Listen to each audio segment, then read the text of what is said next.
Larissa Bombardi, prazer estar aqui contigo de novo. Prazer é meu, Bob. Sempre muito bom.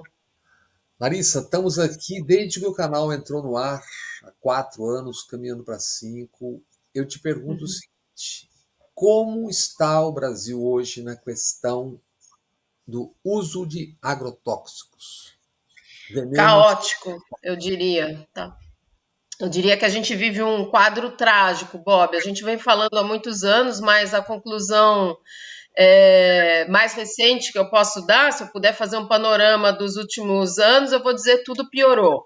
Piorou em termos de aumento do uso de agrotóxicos, piorou em termos do aumento de população intoxicada, piorou em termos de bebês intoxicados com agrotóxicos. Me lembro que nas primeiras entrevistas eu dizia, olha, a média de bebês intoxicados por ano é de 34 bebês, esse número chegou a mais de 50 bebês. Mas 34 tem ali embutida uma subnotificação, né? Como é que se... Isso, já seria escandaloso a gente ter bebê de 0 a 12 meses intoxicado, mas é isso, é uma subnotificação. Na verdade, esse número é 2% do número real, se a gente considerar que para cada caso notificado a gente tem 50 não notificados. Então, que conta é essa, né? Nos últimos 10 anos a gente teve mais de 500 bebês intoxicados e 542 em números oficiais. Se a gente fizer essa conta, né, da subnotificação, a gente vai entender que provavelmente tivemos 25 mil bebês Mas intoxicados. por que essa conta é feita dessa forma? Que, na verdade, não são 5.000, são 5 vezes mais. 500 e na verdade, é, 50 vezes mais, né? Porque é um cálculo que a própria Organização Mundial da Saúde faz em função dos casos não chegarem ao conhecimento do Ministério da Saúde, por exemplo, ou por vários motivos, ou porque a família não procurou ajuda médica, ou porque procurou e o caso não soube ser identificado, que acontece muito, ou inclusive porque não quiseram notificar a real causa da doença apresentada no momento da entrada da pessoa no hospital. Então, tem essa variedade de condições, dificuldade de acesso à rede de saúde também.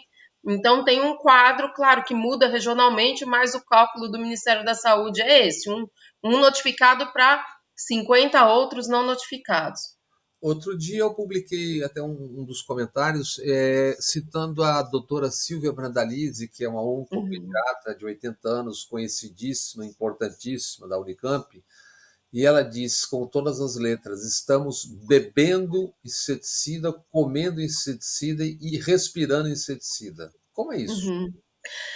Eu diria que, de uma outra forma, eu diria a população brasileira está cronicamente exposta a essas substâncias. Quer dizer, a gente está cotidianamente exposto. Por quê? Bebendo, respirando e comendo. Comendo é o mais óbvio, né? O que a gente sabe, por causa dos resíduos de agrotóxicos nos alimentos, que mesmo em pequeníssimas doses é algo muito preocupante, mas nas doses em que o Brasil autoriza é escandaloso. Então, a gente come resíduo de agrotóxico. Para dar um exemplo que a gente já falou em outros momentos, por exemplo, o Brasil autoriza a malationa, que é um inseticida, no feijão, num nível 500 vezes, 400 vezes maior do que o nível autorizado na União Europeia. A gente está falando de resíduo. Então a gente come. E a malationa Diga. não é o mesmo que é usado no fumacê da dengue? Exatamente. Então a gente respira. Que bom que você está levantando esse exemplo. Então, a gente come malationa, a gente respira malationa. Então, a gente come, respira e ingere, né, na água, por meio da água. Então, é exatamente isso. É uma população cronicamente exposta a essas substâncias. Lógico que tem variação, lógico que camponeses, indígenas, sobretudo, quilombolas, são os mais atingidos e trabalhadores rurais, depois a população que vive próximas às áreas com cultivos em que há uso intensivo e depois a população de modo geral como um todo. Por exemplo, o município de Camboriú, os dados da água do município de Camboriú indicam exatamente isso. É um município em que tem grande parte da sua área com vegetação nativa e, no entanto, tem resíduo de 2,4-D. O 2,4-D é encontrado na água potável do município. Acho que para mim, Camboriú é um exemplo emblemático, município de Santa Catarina. 2,4-D é o famoso agente laranja desfolhante que é usado As toneladas na guerra do Vietnã, Isso, que provoca o quê? exatamente isso.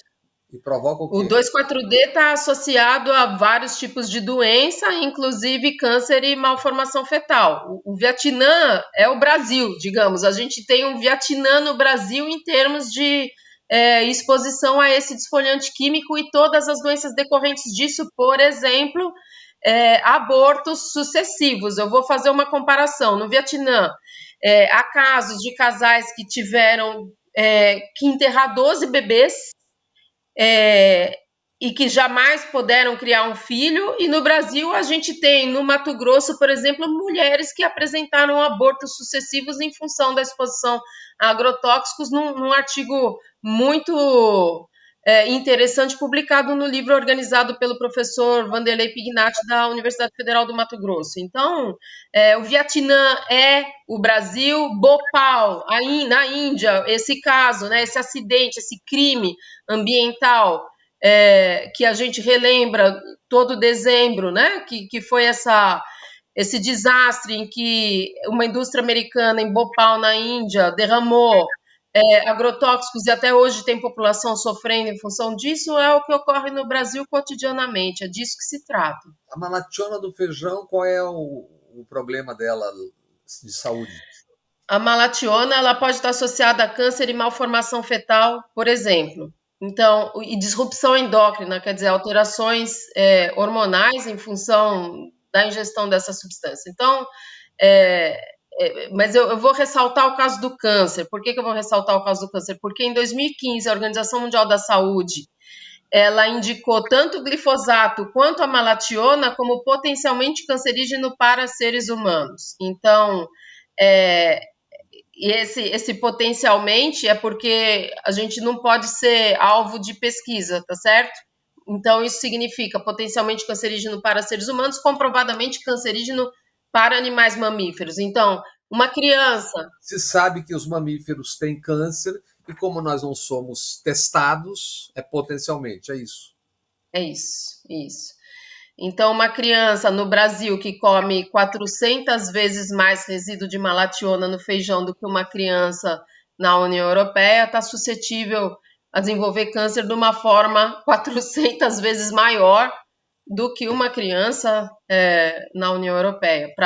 Para ser bem é, muito, claro que é muito mais complexo que isso e muito pior do que isso, mas para ser muito didática, digamos, é isso, que a gente tem uma exposição das nossas crianças que é centenas e às vezes milhares de vezes pior do que aquela da União Europeia. Por que eu estou dizendo que é mais complexo do que isso? Porque, por exemplo, um disruptor endócrino, uma substância que causa uma alteração hormonal, em pequeníssimas doses, ele já é perigoso. Essa é uma discussão que está sendo muito feita aqui, por causa dos resíduos dessas substâncias que são encontrados nos alimentos na União Europeia em doses muito menores do que essas permitidas no Brasil. Então, é um tema de preocupação aqui, como é que essas crianças podem estar expostas a esses resíduos, que são, de novo, centenas de vezes inferiores aos que a gente autoriza no Brasil. Então, é um quadro que é grave e que é exponencialmente maior do que aquele que a gente vê na União Europeia. Qual a última quantidade conhecida de agrotóxicos usada no Brasil, de uma maneira geral, ou importada? O que é mais usado e qual é o efeito que esse agrotóxico produz, esse veneno agrotóxico produz? Bom, o Brasil consome, no último levantamento, consumiu 700 mil toneladas de agrotóxico, em 2022, dos quais, né, esse volume, o glifosato, ele é a maior parte desse volume, sem dúvida. Se a gente pega os 10 agrotóxicos mais vendidos e olha para o glifosato, o volume de glifosato é maior do que a soma do segundo até o nono lugar. Bem, isso é uma coisa. A outra coisa, desses 10 mais vendidos, 5 são proibidos na União Europeia. Destacaria, por exemplo, a atrazina. A atrazina é um herbicida, ela está associada a diversos tipos de câncer, diversos tipos, que eu me lembro de cabeça, ovário e tireoide, e ela está associada também a mal de Parkinson, por exemplo. E a trazina Então, usada em que culturas? em muitas frutas, em quase tudo que a gente consome no Brasil, a atrazina é autorizada. em frutas, legumes, grãos, em quase tudo, quase tudo. Tem algum tipo Uma de, lista enorme. tem um tipo de proteção, por exemplo, o que que você pode fazer com a fruta que você imagina que está contaminada? Olha, disse, né, sobre lavar a fruta. Eu diria que é tapar o sol com a peneira, né? Não vou dizer que é inútil, mas é tapar o sol com a peneira. Por quê? Porque alguns agrotóxicos eles não vão ficar na parte externa do alimento, eles vão no nível intracelular. Então não adianta você lavar a casca e você está consumindo alimento. Agora, o que não quer dizer, Bob, deixa eu aproveitar que a gente está no seu canal, que é de ampla magnitude, dizer o seguinte: não quer dizer que a gente deve evitar comer frutas, verduras e legumes com medo de que eles estejam contaminados com agrotóxicos. Por quê? Porque os outros alimentos também estarão.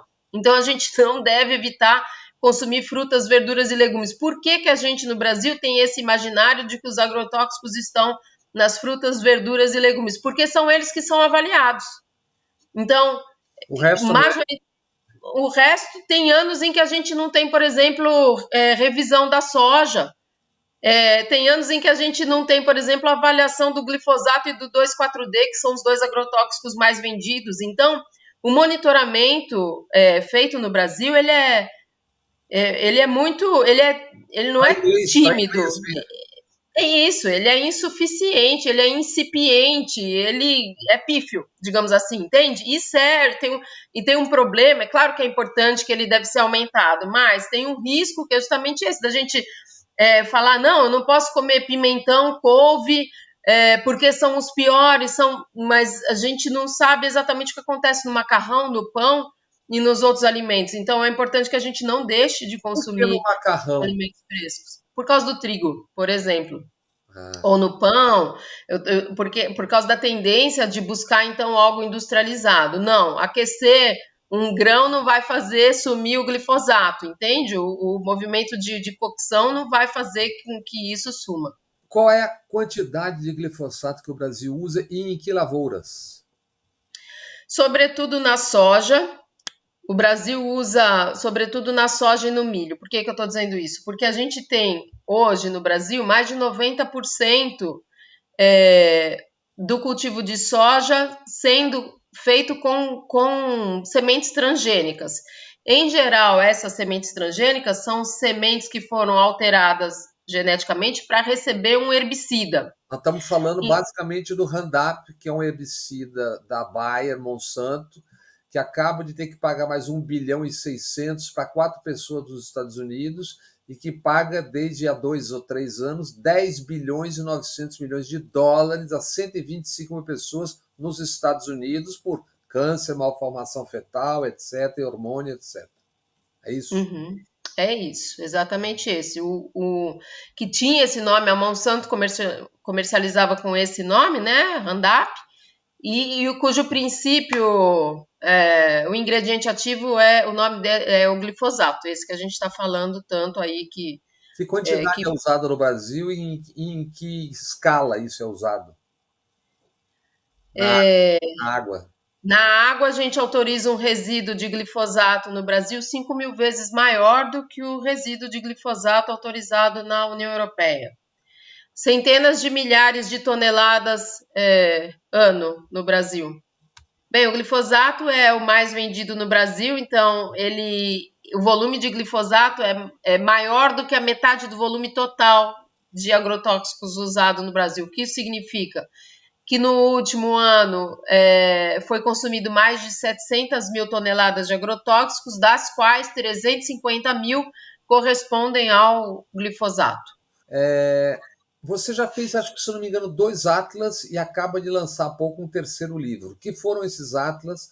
Qual é o impacto disso aí na Europa? Você fez esses livros com tradução também com edição em inglês, em língua inglesa, né? Uhum. E qual é o último livro? Agrotóxicos e Colonialismo Químico, foi lançado há poucos meses. Sim, acabei de receber o meu, Agrotóxicos e Colonialismo Químico.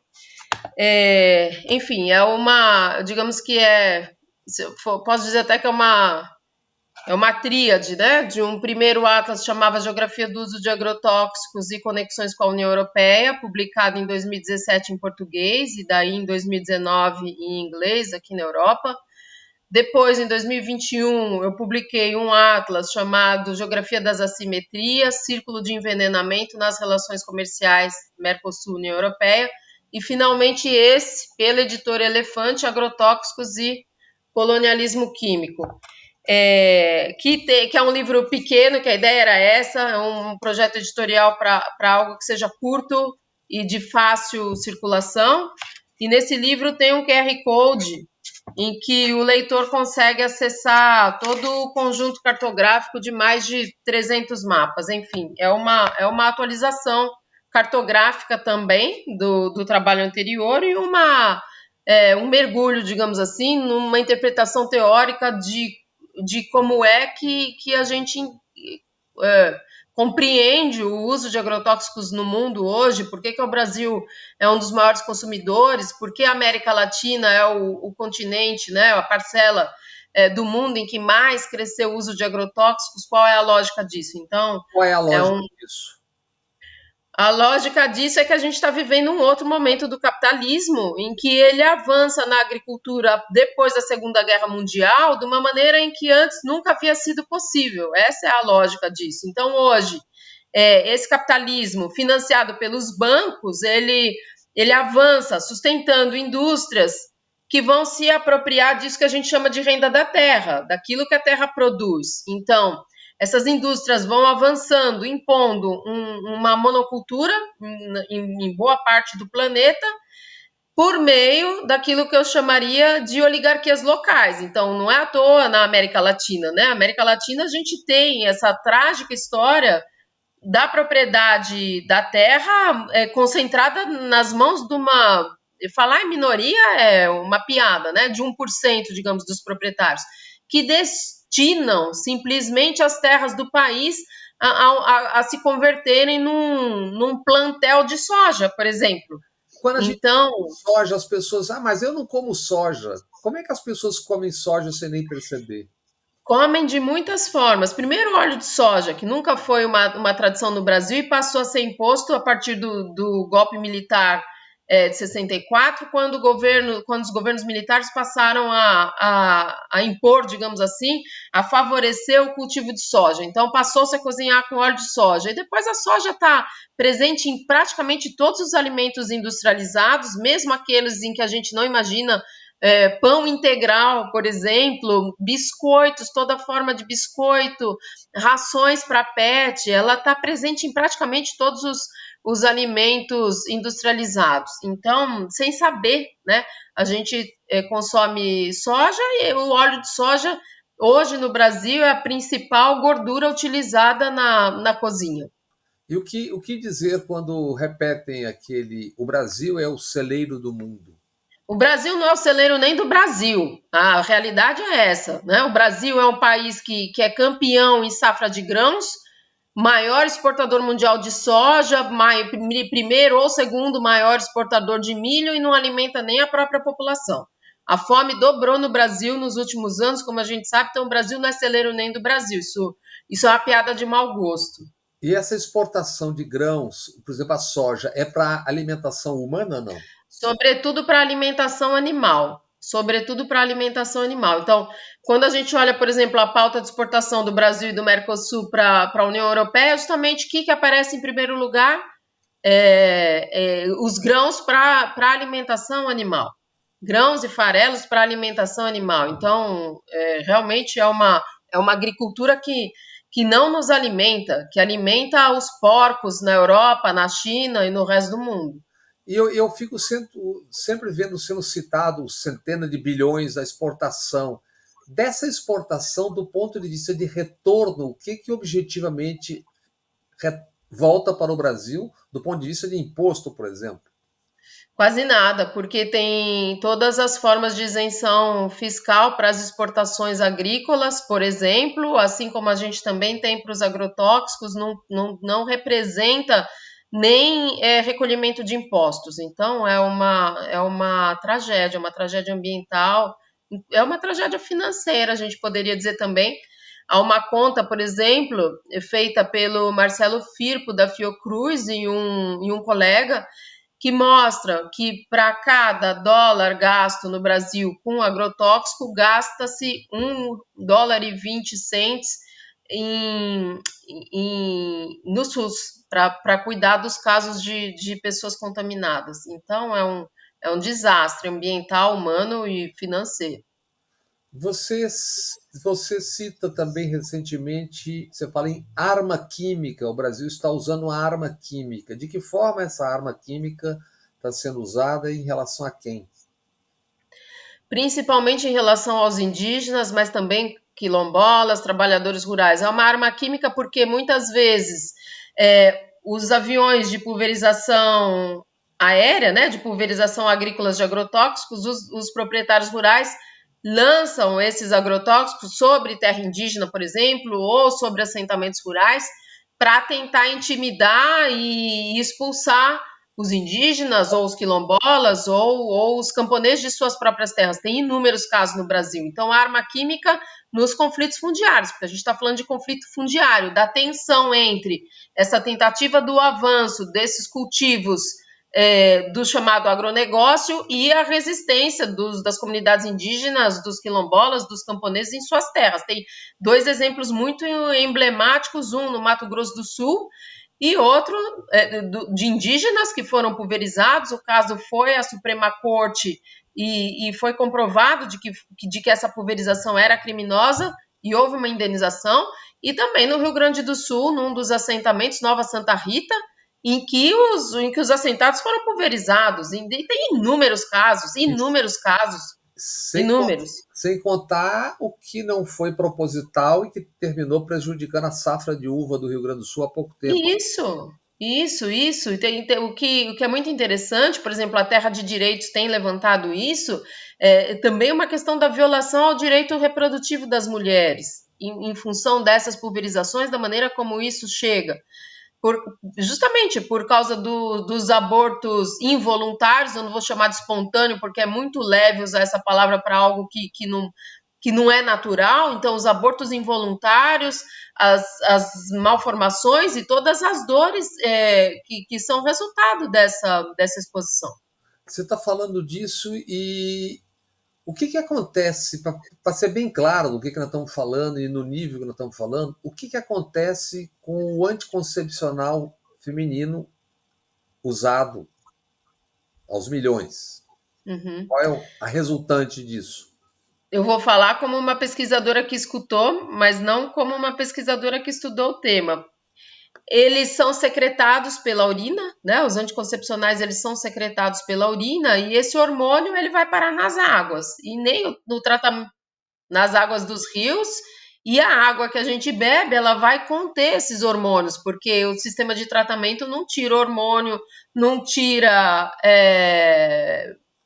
metal pesado, não tira agrotóxico. Então, o que vai acontecer é que há, sim, uma alteração hormonal, o risco de uma alteração hormonal em crianças em função do consumo da água de bebê, que tem resto de hormônio secretado pela urina das mulheres que ingerem anticoncepcional. Um outro exemplo, você lembra que você me indicou algumas pessoas do Butantan e eu medi a água de casa e deu em grande Uhum, quantidade plástico. Isso uhum, no bairro de São Paulo, com filtro, etc. e tudo mais. uhum. É o drama, esse é o drama dessa sociedade, é uma contaminação química em diferentes níveis. Então, o ser humano não foi feito para comer plástico, a gente está comendo petróleo. Na verdade, o que está acontecendo é que, pela primeira vez na história da humanidade, nesse antropoceno, nessa emergência climática que a gente está vivendo, o ser humano está comendo petróleo. Plástico é petróleo, agrotóxico é petróleo. A gente não sabe o que é. Quer dizer, a gente sabe, porque a gente está vendo o que tem acontecido em termos da condição de saúde mundial, mas é isso que é disso que a gente está Tem, falando, é justamente. tem cientistas médicos que falam em uma epidemia de câncer de oncojuvenil, né? A doutora Silvia Brandarim, Sim, por exemplo, está o tempo todo lembrando disso. A Sônia sim. Hesse, de Santa Catarina, química, doutora, que mediu a água de 90 e tantos municípios de Santa Catarina, afirma as mesmas coisas. Sim, exatamente isso. A professora Silvia Brandalize, por exemplo, ela conta de casos em que foi feito ultrassom na mãe grávida e identificou-se câncer no bebê no ventre da mãe. E como é possível isso? É possível em função da exposição ambiental da mãe ou do pai. Então, é verdade, os dados de câncer infanto-juvenil, eles são muito assustadores. A gente vê uma linha exponencial. Isso é um drama que atinge as nossas vidas e simplesmente não é justo, para dizer pouco. E por que pessoas como você, que aliás está exilada na Europa, Uhum. exatamente porque tem feito essas denúncias, né? Por que se diz isso e entra por um ouvido, sabe, pelo. Por que as pessoas não querem ouvir isso? Acho que a população quer ouvir isso. Eu vejo cada vez mais gente interessada no tema, mais consciente do tema. Eu vejo isso crescer no Brasil, mas agora, por que, por exemplo, o Senado brasileiro aprovou o PL do veneno? Isso me inquieta, sabe? Porque os senadores, eles foram realizadas diversas audiências públicas no Senado, inclusive com a presença do relator da ONU para substâncias tóxicas e direitos humanos, o Marcos Orellana.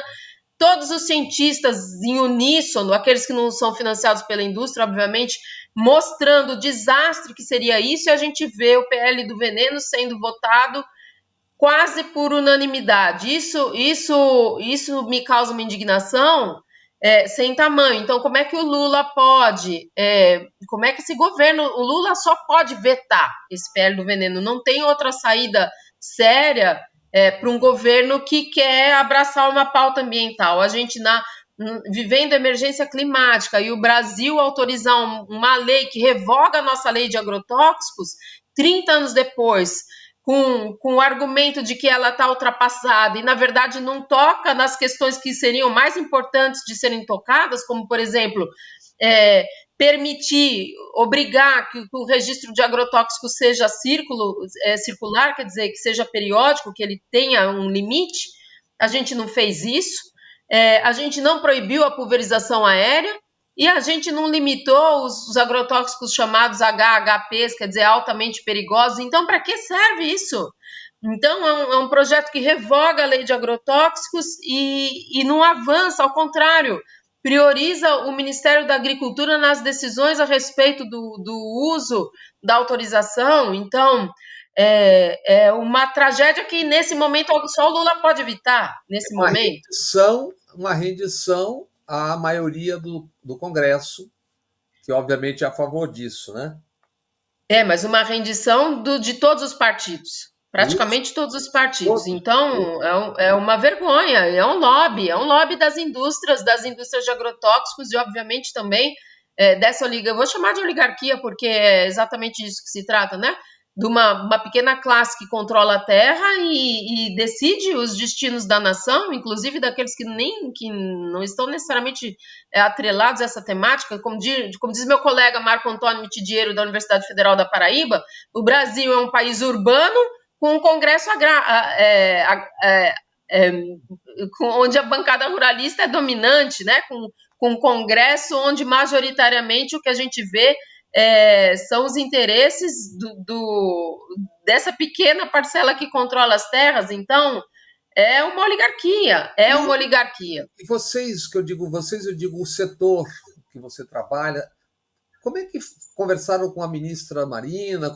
E aí, o que aconteceu? Nada? Estamos conversando, aconteceram coisas, eu espero que aconteçam mais. Duas coisas que eu queria ressaltar que foram muito positivas. A entrega em Nova York, em março desse ano, nas mãos do Capobianco, secretário executivo do Ministério do Meio Ambiente, a carta do IPSA, que é essa organização que eu estou, digamos, fazendo a curadoria, uma organização internacional para rever, para criar, na verdade, padrões internacionais para agrotóxicos, porque isso não existe. Seria muito positivo que o governo Lula fosse o país a propor nas Nações Unidas um marco regulatório internacional para agrotóxicos. Isso a gente entregou na mão do Capobianco em Nova York.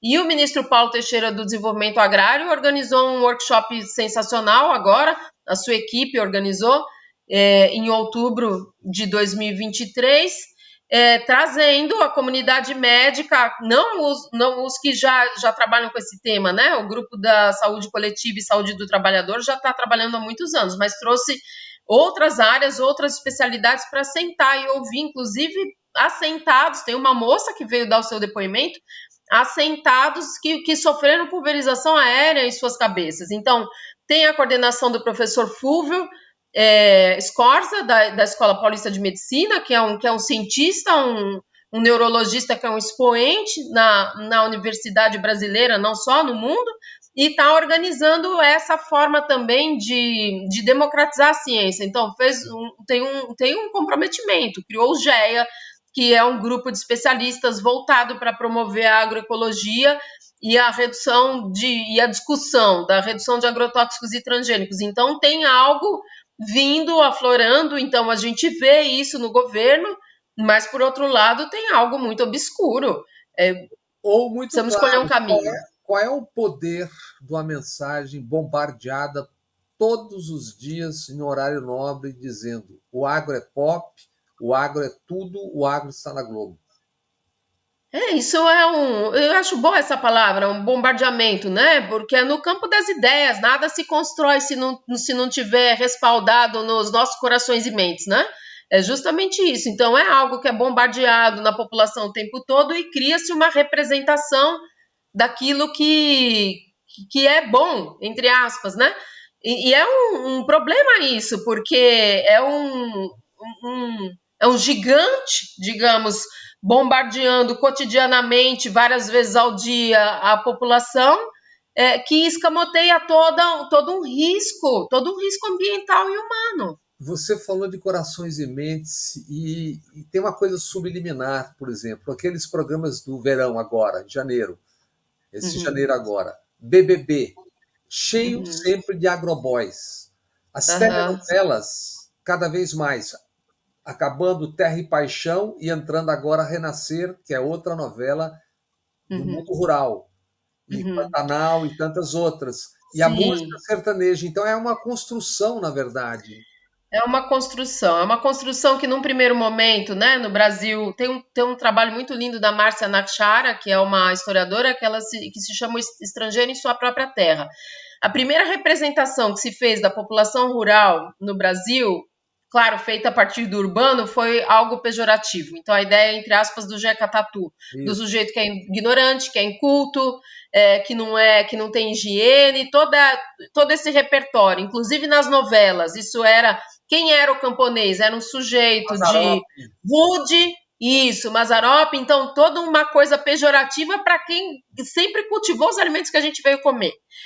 Então, quando houve esse crescimento da indústria a partir dos anos 30, é quando começa o rádio, a indústria do rádio, digamos assim, e tem um texto muito bonito do professor José de Souza Martins, que ele vai diferenciar a música caipira da música sertaneja e vai dizer a música caipira é aquela que ela é ao vivo, não existe um profissional da música caipira, ele tá na roça, tem os momentos sagrados em que tem a música e tem os momentos profanos da festa em que tem a música e ele toca também. Então, a música é como caipira, um ingrediente da vida. Quando vem a indústria cultural e encapsula isso, né, em sessões de 3 minutos, essa música que vai para o rádio, ela fala do rural com uma nostalgia. E ela vai vender depois, né? O que a gente vê hoje é algo como que o agroboy é algo do moderno, né? Do mundo moderno, do mundo da tecnologia, de uma construção que a gente vai poder até falar de gênero específica do masculino. Então, o que é o masculino bom, entre aspas? Qual é essa construção, essa representação que vai se dar do masculino? É o viril, que está ligado à alta tecnologia, que está ligado aos tratores grandes, então todo um imaginário também sobre essa ideia do que é virilidade, do que é ser masculino, tóxica, machista, patriarcal, de uma agricultura, então, que eu vou dizer, pautada nesse universo estritamente masculino, arquetipicamente só masculino, sem um balanço do arquétipo feminino e masculino, de uma irreprodutibilidade sem fim, como se a Terra não tivesse fim. Ao passo que, se a gente for pensar no arquétipo do feminino como algo que é cíclico, que se renova, que é lento, e o masculino, que é por uma ejaculação masculina, tem milhares de espermatozoides, uma mulher produz um óvulo por mês. Então, a gente diz que quando os camponeses, os indígenas, eles trabalham a terra, eles fecundam a terra. E essa agricultura, que eu diria, se eu for fazer uma leitura no campo da representação, eu diria excessivamente no arquétipo masculino, que dá irreprodutibilidade sem fim, que está esterilizando a terra, estuprando, eu diria. Não está nem só esterilizando, está estuprando, porque está violando um direito humano, um direito do planeta, um direito ambiental. Então, essa construção ela é nefasta. Tem, por exemplo, Bob, uma coisa, por exemplo, de uma propaganda de maquinário agrícola que é nojenta, que eu tenho, inclusive, pudor de falar o nome disso, em que há um sujeito vestido de rei em cima de um trator e milhares de mulheres seminuas dançando em volta desse trator, como se aquilo fosse o símbolo da grandeza e da riqueza de uma máquina que... Estou falando do trator de forma muito genérica, eu não me lembro se é uma colheitadeira, se é uma máquina que pulveriza agrotóxicos, exato, é uma máquina agrícola, um maquinário agrícola. Então, é uma construção nefasta daquilo, do agrário, porque o agrário, o camponês, a sabedoria camponesa, ela é uma coisa maravilhosa. Sabedoria indígena é algo do arcabouço da humanidade. As pessoas, não sei se todos sabem, mas a espiga de milho, como a gente conhece hoje, é fruto de milhares de anos dos indígenas misturando os grãos, as espigas de grãos maiores e com maiores grãos. Ela era muito pequena quando ela surgiu. Então, é um acúmulo desse conhecimento, desse arcabouço da humanidade que a gente está aniquilando. Isso é nefasto. O agrário é lindo, a produção de alimentos é uma coisa linda, a agricultura, essa palavra agricultura, não é? Não é por acaso que a gente tem cultura nisso, porque é o ser humano se imprimindo, né, na terra, na natureza. Agora, quando isso está vinculado com algo que sai do âmbito do valor de uso, quer dizer que a produção de alimentos, que a nossa nutrição humana, e vai para o âmbito exclusivamente do lucro, perdeu o sentido, como perdeu mesmo. Tanto é que a gente tem uma Alemanha só em soja no Brasil e, no entanto, a gente tem uma parcela enorme da população passando fome. Você falou há pouco em pulverização aérea, e eu me lembro que há 2 anos, há 2 finais de ano, tentaram reverter, ou final do ano passado ou retrasado, tentaram Uhum, reverter no Supremo aquela decisão do Ceará que proibiu uhum, a pulverização aérea. Até hoje em uhum. dia, só o Ceará era proibido pulverização aérea. Eu não sei se outro estado já avançou ou não. Como é que está isso? Ainda não, mas tem em muitos estados são projetos de lei que estão tramitando. Então é algo muito positivo, muito positivo, muito. E nisso, onde entra o acordo Mercosul-União Europeia? Bom, que agora não se sabe mais para onde vai, né? Agora a França acabou de dizer que não vai assinar, e o Milei, né, venceu a eleição na Argentina, então a gente está sem saber exatamente o que vai acontecer. Mas onde entra o acordo, né?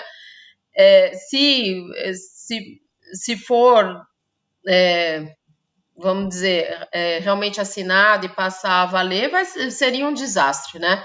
Por que seria um desastre? Porque a gente vai aprofundar ainda mais uma grande assimetria que a gente tem norte-sul, Mercosul e União Europeia. Por quê? O que está previsto no acordo? Isenções ou taxas tributárias menores para exportação, sobretudo de produtos agrominerais do Brasil, e, ao contrário, também isenções ou taxas razoáveis para as exportações da União Europeia para o Mercosul. Então, a gente teria, né, um favorecimento de algo que já é muito ruim, né? A gente já tem vivido um processo de desindustrialização, digamos, claro que a industrialização tem que ser discutida com muito cuidado, sobretudo nesse momento de emergência climática. Eu penso que a pauta agora tem que ser outra, mas enfim, do ponto de vista financeiro, né, significará uma perda, digamos, para o conjunto da sociedade dos países que compõem o Mercosul, e um ganho financeiro para as grandes indústrias da União Europeia, são sobretudo indústrias ópticas, farmacêuticas e mecânicas. Qual que você acha que é a saída para um país como o Brasil? Eu acho que a saída para um país como o Brasil seria colocar colocarmos o foco na segurança e na soberania alimentar e outras formas de tecnologia leve, que não sejam essas de massiva e de grande escala. Eu penso que se a gente focar na segurança e na soberania alimentar, a gente vai necessariamente passar por um amplo e profundo processo de reforma agrária, acompanhado de políticas públicas vinculadas à transição agroecológica. Só isso resolveria uma grande parte dos problemas rurais e também dos problemas urbanos. É uma grande parte da população urbana que certamente se recampesinaria em função dessa possibilidade. Então, já as mazelas urbanas e rurais, uma grande parte já seriam sanadas por aí. E a gente precisa conter o consumismo sem limite. Precisa pensar na engenharia leve e durável, das coisas que vão poder ter longo tempo de duração e que sejam coisas de baixíssimo impacto. Penso que a gente tem que repensar a maneira de estar no planeta. O que foram os anos Bolsonaro, do ponto de vista de vale tudo na questão do veneno agrotóxico, e o que tem sido esse começo do governo atual? Olha, o governo Bolsonaro, no tocante aos agrotóxicos, foi como que abriu uma porta do inferno. Por que eu estou dizendo isso? Porque aprovou-se mais agrotóxicos durante o período do governo Bolsonaro do que nunca antes na história. Inclusive alguns que jamais foram autorizados na União Europeia e foram pela primeira vez autorizados no Brasil. Então isso é muito trágico. Do governo Lula, o que a gente vê até agora é uma tensão. Por enquanto, o governo autorizou muitos agrotóxicos, já autorizou muitos, e a gente espera que caminhe em um outro sentido. E vocês têm tido interlocução com o Ministério do Meio Ambiente, Paulo Teixeira, tal? Isso tá. Como é que está essa tensão? Qual é esse jogo? Olha, eu vejo que um comprometimento, por exemplo, do Ministério do Desenvolvimento Agrário com o tema da transição agroecológica e da redução do uso de agrotóxicos. Acho que o melhor exemplo é o fato do Ministério ter selado nesse workshop em outubro um convênio entre um dos hospitais públicos de São Paulo e o fornecimento e agricultores, né, e o fornecimento de alimentação orgânica no hospital. Então foi um ato assim, louvável, o primeiro exemplo no Brasil, num hospital público, e eu tenho certeza que nenhum outro hospital vai querer ficar para trás depois dessa decisão. Então, caminha num sentido positivo. Eu espero que isso seja uma mancha que se espalhe positivamente no restante. Então, a gente vê esse tema, pelo menos no Ministério do Desenvolvimento Agrário, também o Ministério da Saúde teve presente nesse workshop, então eu vejo um comprometimento das pastas do meio ambiente, da saúde e do desenvolvimento agrário com o tema. Falta conversar com a maioria do Congresso, etc. Isso. Larissa, muito obrigado mais uma vez. Obrigada a você. Obrigada. Sigamos conversando, sigamos Sim, falando sobre esse assunto que é tão importante para a saúde de todos nós, brasileiras, brasileiros. sim. Vamos sim, Bob. Esse é nosso papel. Te agradeço muito.